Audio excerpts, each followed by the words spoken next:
Slovenska vojska dejansko sejem oziroma to aktivnost izkorišča predvsem za predstavitev enot Slovenske vojske, predstavitev rodov Slovenske vojske.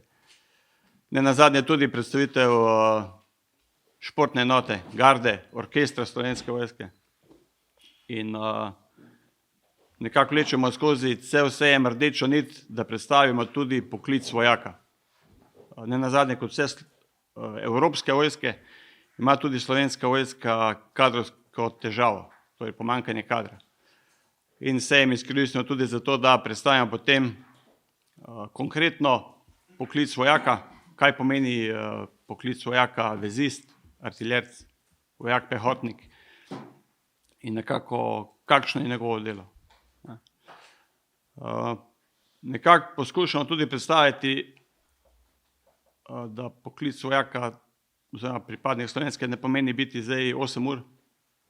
Hočemo odvigniti zavest, da je to dejansko neke vrste način življenja, da dejansko pripadnik Slovenske vojske živi z vrednotami, ki jih predstavlja v službi tudi doma.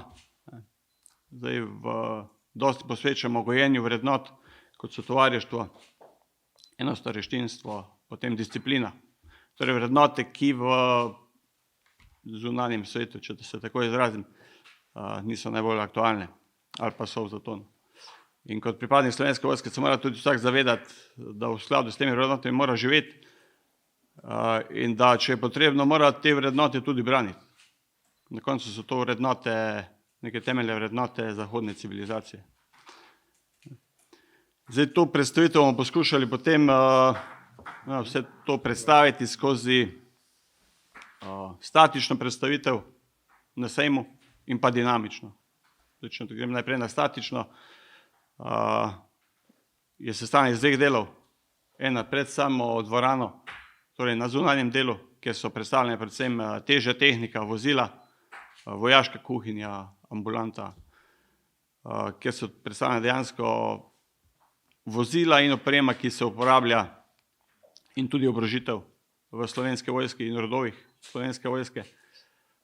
Drugi del je pa potem statična predstavitev v sami dvorani, v sami hali, kjer so pa predstavljene enote Slovenske vojske, rodovi in potem oborožitev in oprema, ki jo uporabljajo.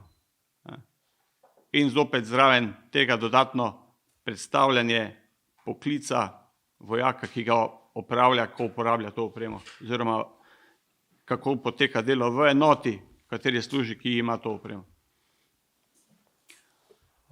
Zdaj v sami dvorani potem še posebej stojnica za predstavnike športne enote Slovenske vojske, kjer bodo vsak dan se izmenjavali, predstavljali to enoto različni športniki, ki so zaposleni v Slovenske vojski. Gardna enota za svojim šovom zunaj in potem tudi v hali. In pa tudi stojnica orkestra Slovenske vojske, ki bo soboto, mislim, da ob 11. imel tudi nastop, enourni nastop, oziroma komplet orkester. Bo izvedel koncert enourni. Za statični del potem tudi še en del muzej, ki predstavlja neko opremo, ki je bila v uporabi v preteklosti. Dejansko pa skozi celotno predstavitev potem v statičnem delu poskušamo prikazati tudi neprekinjenost razvoja in posodobitve opreme Slovenske vojske.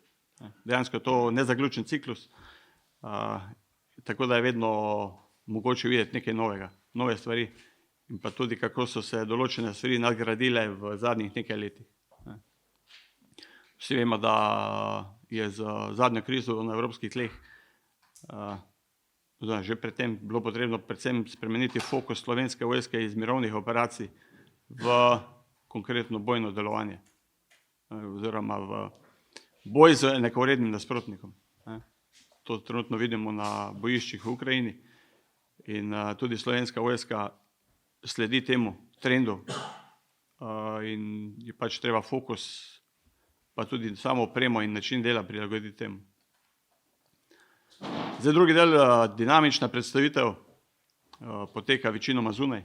Prvi del tega je vožnja z vozili, ki jih ima v uporabi Slovenska vojska, kar ponavadi kar pritegne precej zanimanja in pa tudi s prve roke lahko vidite, sicer ne na nekem terenskem območju, ampak bolj na ravninskem predelu in bolj s prilagojenimi hitrostmi. Kaj pomeni, če si zaprt v oklepniku za par minut ali pa pol ure, da si lahko ljudje nekako predstavljajo, kako je pa to recimo, če si nekje več ur notri ali pa več dni, pa na kakem drugem terenu. Drugi del je pa potem sama dinamična taktična predstavitev, kjer poskušamo na zelo strnjenem in zelo majhnem prostoru prikazati taktično delovanje enot, različnih enot in različnih rodov. Od vkrcane, izkrcane pehote do artiljercev, protioklepnega orožja in potem tankovskih enot. Vse skupaj ob podpori letalstva. Pomeni večrodovsko bojevanje na zelo malem prostoru, kar je v skladu z nekimi realnimi taktičnimi situacijami, recimo, da niso vsi predvsem razdalje upoštevane realne, ampak za prikaz je to več kot super, ker se dejansko z enega mesta vidi vse. In pa mislim, da je ta predstavitev tudi celovito zajema to, kar bi dejansko delali, to dejansko, zakaj se urimo, bom rekel, celo poklicno življenje, pa na koncu vsi upamo, da ne bomo nikoli uporabili. Teda, to je pol še tisti drugi del, ki dejansko zajema našo predstavitev. Potem imamo še dejansko obsejemske aktivnosti, kjer bomo imeli dve skupini, oziroma dve razpravi, panelni razpravi. Prva je na temo visokega šolstva v Slovenski vojski, ta je na programu četrtek, kjer je tudi ogromno, mislim, da bo dosti prisotnih tudi civilnih ustanov, predvsem šolskih, iz šolskega dela. In pa potem druga, če v petek, je pa dejansko panelna razprava na temo izkušenj, ki jih je Slovenska vojska pridobila v času sodelovanja ob naravnih nesrečah, kot lani na Krasu in pa letos v poplavah na Koroškem in Savinjski dolini. Dejansko tu se bo poskušalo potem strniti in tudi nekako oceniti opremo, ki jo imamo, usposobljenost in na koncu tudi sam namen Slovenske vojske. Vemo, da je to ena od nalog Slovenske vojske, zaščita in reševanje, pomembna naloga. Moramo se pa tudi zavedati, da to ni naša osnovna naloga. Teda, tu bodo tudi zanimivi zaključki na koncu. Zdaj, če na kratko povzamem, torej rdeča nič predstavitev poklicev, vojaka, častnika, tudi podčastnika, in pa na koncu predstavitev in modernizacija opreme, ki jo uporablja Slovenska vojska.